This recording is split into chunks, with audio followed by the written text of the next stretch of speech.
આ પહેલાની એક ચર્ચામાં આપે કહી દીધેલું કે ગોપાલ ઇટાલિયાનો સિક્કો આખા સૌરાષ્ટ્રમાં અને દબદબો પણ છે અને સિક્કો ચાલશે પણ ખરો. આ એક બોટાદ પણ હવે રાજુ કરપડા ના નામથી ઉભરી આવ્યું છે. તો આમ આદમી પાર્ટી કદાચ ગાંધીનગરના રસ્તા તરફ ધીરે ધીરે આગળ વધી રહ્યું હોય એવું લાગે છે. ઓબ્વિયસલી આગળ વધી રહી છે ને અંડર કરંટ તો ભયંકર છે જીગરભાઈ. ભારતીય જનતા પાર્ટીને આપણે વિશ્લેષક તરીકે જે ચર્ચા કરીએ છીએ એમાંથી જો અર્ક કાઢી લઈએ, moral of the story is એની જેમ કહું છું, ઈ જો કાઢી લે તો એની પાસે 2.5 વર્ષ છે બચવાના.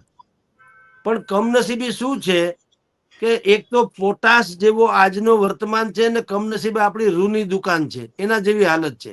ભારતીય જનતા પાર્ટી પાસે કોઈ થિંક ટેન્ક બચી નથી. CR પાટીલના કાર્યકાળથી આખી એની ટ્રેડિશન બદલાઈ ગઈ.